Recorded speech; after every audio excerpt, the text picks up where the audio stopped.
Yo te contaba que lo que vas a ver es realmente fuerte y tiene que ver con el comienzo de la ruta de dinero K.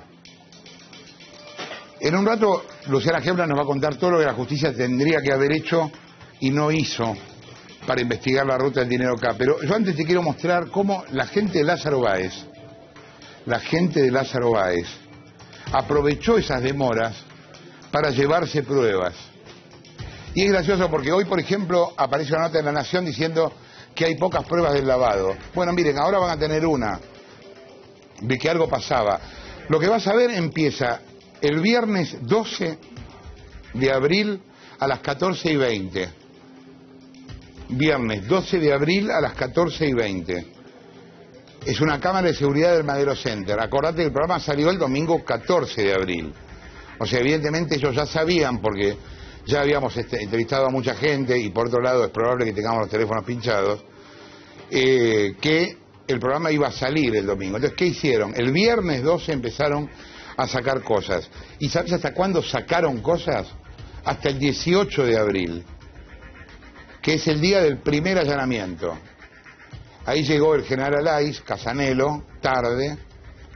A las 16:22 estaban sacando cosas. El 18 de abril. Lo que vas a ver no es un rumor, no es una opinión, es información concreta. Son las cámaras de seguridad del Madero Center. Míralo. Esto que vas a ver ahora es la limpieza. Cómo se llevaron documentación de la financiera SGI en los días previos a la emisión del primer programa de PPT, el domingo 14 de abril. Y cómo se llevaron pruebas antes del primer allanamiento judicial, el jueves 18 de abril. Estos son los pasillos del 7º piso del sector oficinas del Madero Center. Ahí, en ese piso, están las oficinas de SGI, o La Rosadita, como se la conocía en el ambiente.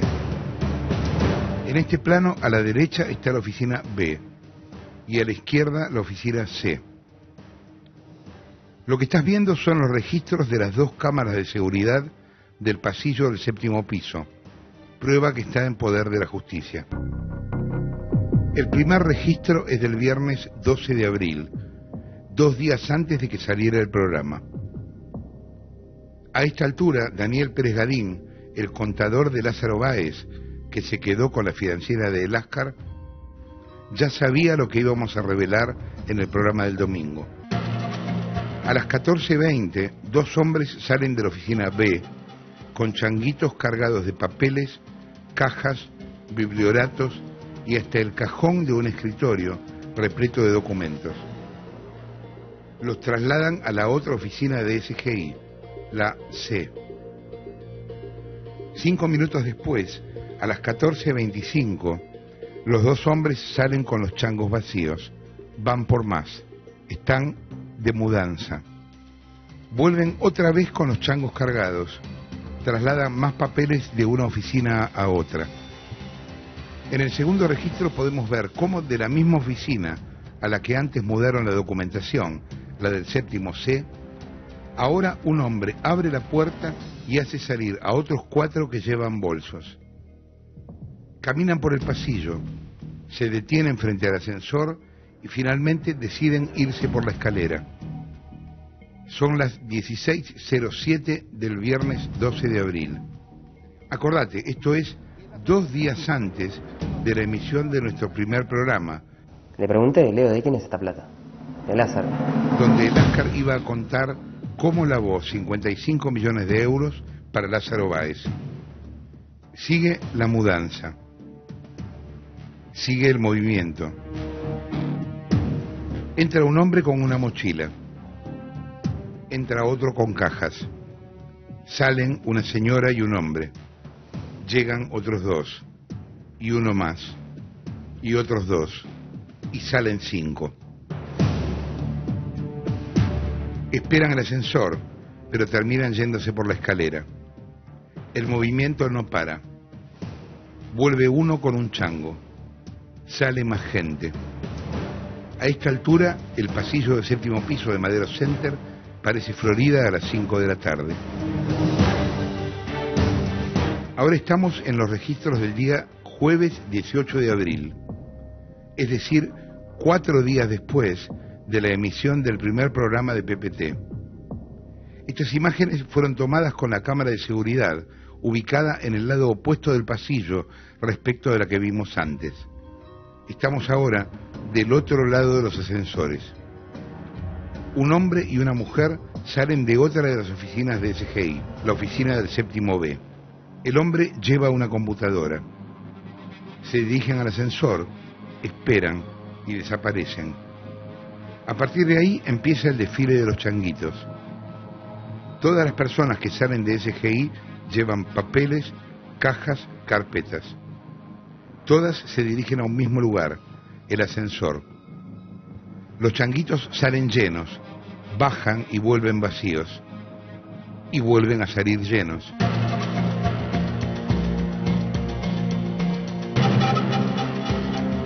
Los artífices de la maniobra no quieren testigos. Fíjate lo que hace este empleado. Lleva un portafolio negro entre sus brazos. Abre la puerta, se asoma, mira que no haya extraños en el pasillo y recién ahí camina hacia el ascensor. Están vaciando la oficina. Son siempre las mismas personas, con cajas, bolsos, changos. El desfile es incesante, la mudanza completa. Ahora volvemos a ver el pasillo tomado desde la otra cámara y la otra oficina de SGI. De ahí también sigue entrando y saliendo gente. Todo esto que acabas de ver sucedió apenas unas horas antes de que la justicia realizara el primer allanamiento de la Rosadita, que es lo que estás viendo ahora. Qué casualidad, ¿no? Hicieron la mudanza unas horas antes del allanamiento. ¿Alguien les habrá avisado?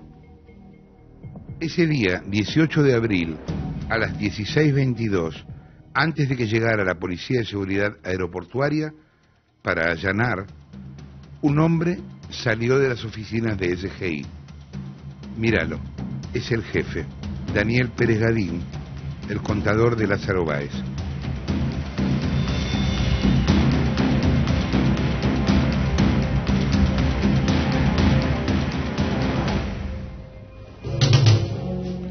Nosotros decíamos, apúrense a allanar, porque van a llegar tarde. Bueno, ahora acaban de ver la prueba más exacta, más evidente, más terrible y más patética también. Pues yo recién veía a la gente de la PCA y son un grupo de payasos, ¿no? Un grupo de payasos. Yendo a allanar después de que Casanelo se despertó de la fiesta, no sé qué pasó. Bastante después. El mismo día de allanamiento fueron incluso a sacar cosas. O sea, es de un descaro realmente fuerte. Rodrigo Alegre. Sí, Jorge, lo importante es repasar las fechas, ¿no?, que recién mencionabas vos. Fueron 2 días antes del primer programa. Ese mismo viernes nuestra compañera Mariel Fitzpatrick había intentado hablar con Fabián Rossi, que estaba ligado a SGI y a la Rosadita.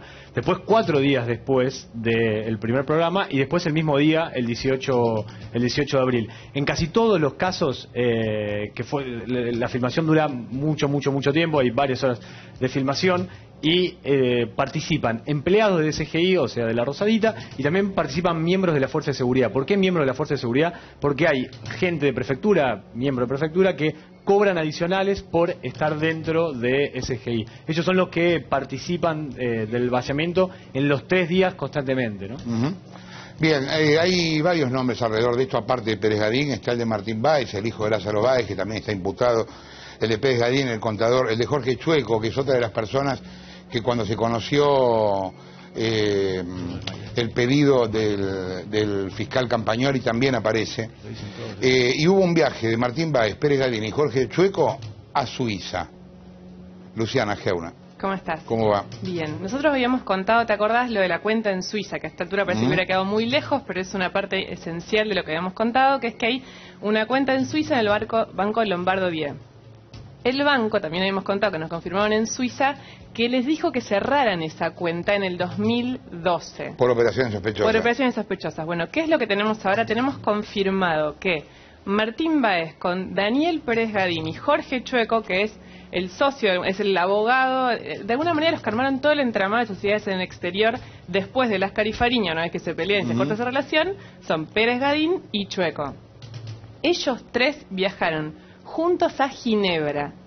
Acá tenés el ticket, es el 26 de mayo de 2012. Ahí está el ticket de Martín Báez, ¿no? Del hijo de Lázaro. Ahora van a ir pasando uno a uno los tickets, pero como para que nadie vea que de casualidad se les dio por ir a Ginebra en esa fecha, por separado, cada uno por placer, los tickets están pagados por la misma empresa y tienen un mismo código de reserva. Se fueron el 26 de mayo y volvieron el 5 de junio. ¿Qué es lo que pasa? La justicia tenía hasta ahora las migraciones de esa gente. Chueco no, porque todavía no está imputado. Chueco está llamado a declaración indagatoria en la causa de extorsión. ¿Te acordás que hay una causa? De Campagnoli, claro. Exacto, de otro fiscal que se llama Campagnoli, donde lo que considera es que entre Lázaro Pérez Gadín y Jorge Chueco extorsionaron a Láscar para sacarle la financiera. Bueno, esta persona Chueco es uno de los que viajó y todos estos pasajes fueron pagados por la misma persona. Los registros de migraciones dice que fueron a España. ¿Por qué dice que fueron a España? Porque no vuela a Aerolíneas Argentinas directamente. Va a Madrid y ahí toman otro. Exacto, a la vuelta lo hicieron vía Barcelona, pero a la ida lo hicieron a España. Y lo que es llamativo es que no es el único viaje que hicieron. Y de hecho, juntos, en estas condiciones, de hecho, Martín Báez tiene uno que lo hizo solo, no con Pérez Gadín, pero es una semana antes de que saliéramos al aire. Una semana antes viajó, la migración dice que fue a Frankfurt, pero Frankfurt también es una escala muy lógica antes de ir a Ginebra, con lo cual eso lo investigará la justicia ahora, pero este viaje está confirmadísimo que es en la misma época en que el banco les pidió que cerraran la cuenta y viajó el hijo de Lázaro con el contador y el abogado que trabaja y que tiene SGI, el lugar desde donde acabamos de ver que sacaban documentación. ¿Qué se sabe de qué hizo la justicia hasta ahora? Bueno, recién mirábamos esto que es un elemento fundamental de lo que viene pasando en esta causa. La causa, a pesar de todo lo que estamos viendo, lo cierto y lo concreto es que no tiene mayores elementos contra Lázaro Báez al día de hoy. Lo cierto es que esta causa lo que tiene hoy y por lo cual fueron indagados Fariña y Láscar es por operaciones sospechosas de ellos que no justifican con sus bienes, digamos, con la plata que manejaban, digamos, tiene que ver con eso y no con la parte que tiene que ver con Lázaro Báez y el lavado de dinero. El fiscal Guillermo Marijón, que lo estamos viendo, le pidió una cantidad de 99 medidas al juez que lo que hacen es tratar de encauzar este expediente para que la investigación llegue a Lázaro Báez, que hasta ahora no llegó. ¿Por qué no llegó? Vamos a ver algunos ejemplos. Uno lo vimos recién. La causa se abre el 14 de abril, entre que el fiscal que estaba a cargo, que no era Marijón en ese momento, hace el requerimiento de instrucción, pide los allanamientos y llegan.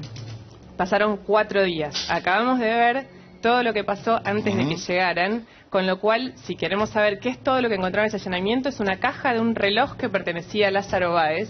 Eso es todo lo que quedó en ese SGI de Lázaro Báez y algunas operaciones muy menores por cambio de cheque que están lejísimo de comprobar que puede haber habido lavado de dinero.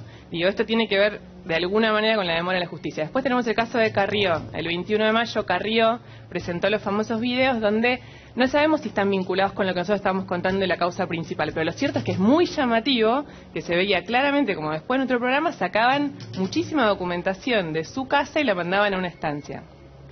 Documentación, plata y armas. Plata y armas, ¿te acordás de eso? Entonces, ¿esto qué pasa? Llega a la justicia, el juez Casanelo considera que tiene que ir al sur, en el sur le dicen que tiene que estar acá, la Cámara resuelve, pasan 15 días y va y allanan la casa que ya no tenía ningún tipo de bóveda, sino una bodega, y en los dos lugares no encontraron absolutamente nada tampoco.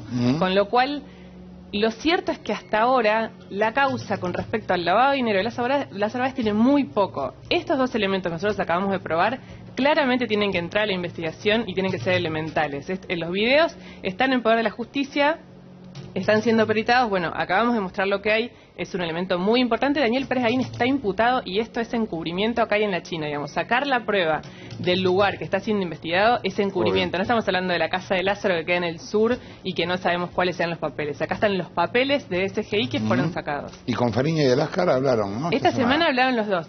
Lo gracioso es que los títulos de alguna manera dicen que se desmintieron, ¿no es cierto? Que los dos dijeron, obviamente los dos dijeron que no habían lavado plata para Lázaro Báez. Pero el caso más, si querés, más curioso es el de Fariña, que Fariña en realidad confirmó todo.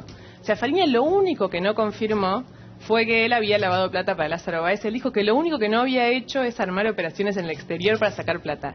Pero él confirmó que era un elemento, él era un eslabón importantísimo en la empresa de Lázaro Báez. dijo que se habían conocido, que empezaban a tener reuniones y que él, como la empresa de Lázaro era desordenada, no tenía bien sus impuestos, no podía pedir créditos porque en realidad como estaba desordenada ningún banco se lo daba, porque tenía malos certificados de obra pública.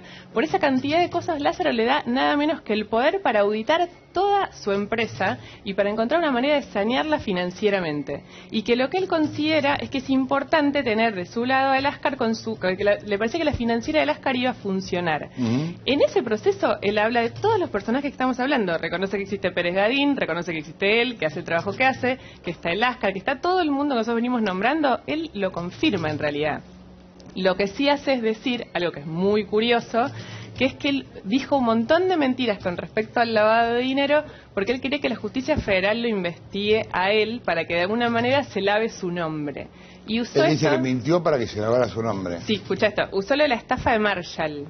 Ajá. Que yo no sé nada de ajedrez, ¿no? Pero más o menos lo que él explicó. Fariña tampoco, no te preocupes. Yo leí detalladamente lo que él explicó y lo que dijo es que en 1912 había una jugada en donde lo que hace es lo que no se hace nunca en el ajedrez, que es sacrificar a la reina, que vendría a ser en ese caso, que creo su principal cliente y a él mismo. Ahí estamos viendo una película, no me acuerdo cómo se llama la película, te lo digo, es Un golpe a la altura. En donde el que está jugando puede ser, ¿no? es Alan Alda, seguramente, no sé. Alan Alda está jugando y está haciendo la famosa jugada de Marshall, para los que saben de ajedrez, y lo que él dice es que lo que él hace es decirnos a nosotros todas las cosas que queríamos escuchar, porque son las cosas que se venían escribiendo en los diarios en los últimos 2 años, y que de esta manera iba a llegar a la justicia y que esa era la única instancia que iba a lavar su nombre, y que por eso dijo lo que dijo. Lo que es muy curioso es cuando se sienta a declarar, dice que reconoce todo menos obviamente los delitos, porque si no se autoimputaría. El Lascar estuvo mucho más flojo y menos detallado, mucho más miedoso. Los que estuvieron con él lo reconocen.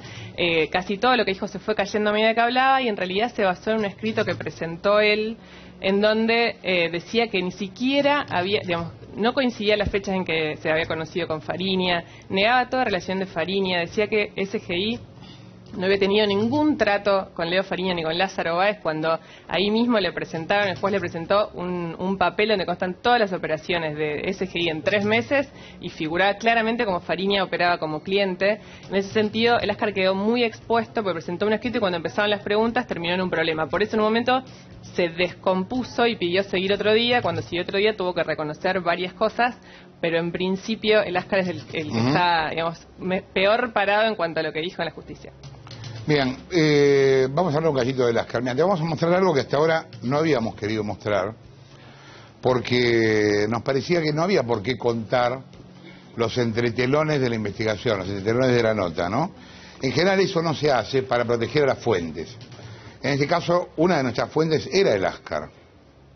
Y es gracioso, fue muy sorprendente para nosotros que el Lascar negara todo lo que dijo y que dijera un montón de barbaridades, pero y que nos acusara encima frente a la justicia de mentir, de haber montado una operación y demás. Vamos a ver ahora los WhatsApp que Lascar intercambió con Nico Wiñaski entre el 7 de marzo y el 17 de abril. Entre el 7 de marzo y el 17 de abril. ¿Cómo te vas a dar cuenta que no los inventamos nosotros? Están certificados por un escribano. ¿Qué haces, Nico? Ahí está. Bien, ¿qué tal? Si la están certificación acá, del escribano. Como vos decís, yo intercambié mensajes con él desde el 7 de marzo hasta el 17 de abril.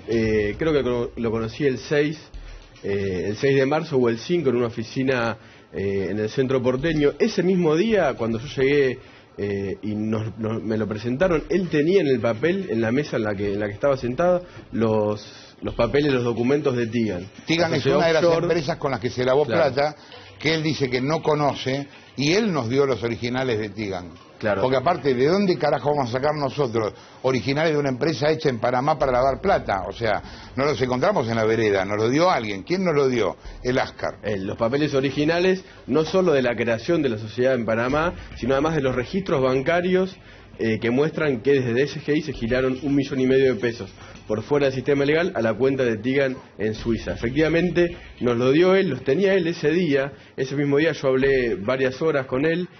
Obviamente tenía muchísimo miedo porque me contó que había sido amenazado de muerte. Lo primero que hice, que logré hacer, porque él primero no me quería dar los papeles, fue sacarle fotos. Le saqué fotos y esas fotos yo las tengo en mi celular. Después de hablar bastante tiempo, fuimos a tu casa, esto lo podemos contar.